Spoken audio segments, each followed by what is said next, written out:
श्रीराम समर्थ. सद्गुरूला शरण जावे.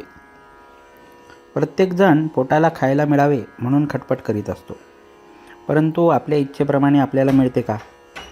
नाही. म्हणून सांगायचे कारण असे की जर आपण विषयांकरिता इतके झटतो तर देवाच्या प्राप्तीकरता श्रम करायला नकोत का? संत सांगतात तो मार्ग चोखाळून पाहावा. एकदा ठाम विचार करून आपण ज्याला गुरु कल्पिला तो सांगेल तेच साधन मानावे. गुरु देहातच असावा हे मानणे चूक आहे. गुरु हे देहात कधीच नसतात.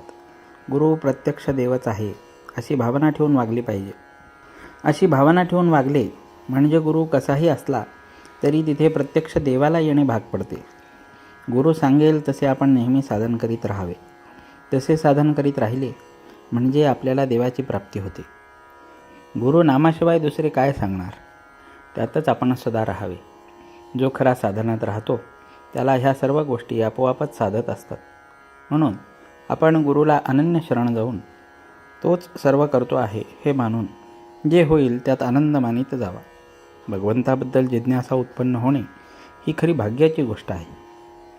असा जिज्ञासू शिष्य भेटला तर गुरुला देखील आपले स्वतःचे सार्थक झाले असे वाटते. श्रीरामचंद्रांची जिज्ञासू अवस्था पाहून वसिष्ठांना फार आनंद वाटला आणि ते साहजिकच आहे. संतांनी एकच देव, एकच साधन आणि एकच गुरु मानला. त्याचप्रमाणे आपण एका नामात राहण्याचा प्रयत्न करावा. मुलगा हसत खेळत असताना बाप त्याला घेतो, पण रडू लागला की खाली ठेवतो. याच्या उलट मुलगा रडत असला तर आई त्याला घेते. हाच देवामध्ये आणि संतांमध्ये फरक आहे. बर्फामधले पाणी काढले तर काहीच उरत नाही.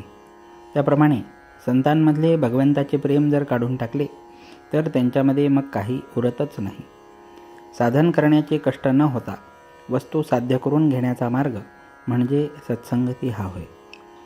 आपल्या मनावर संगतीचा फार परिणाम होतो. नुसता हेतू काम करीत नसून संगत काम करीत असते. संगत दोन प्रकारची आहे, घातक आणि उत्तम. विषयी माणसाची संगत ही घातक होय आणि सत्संगत ही उत्तम होय.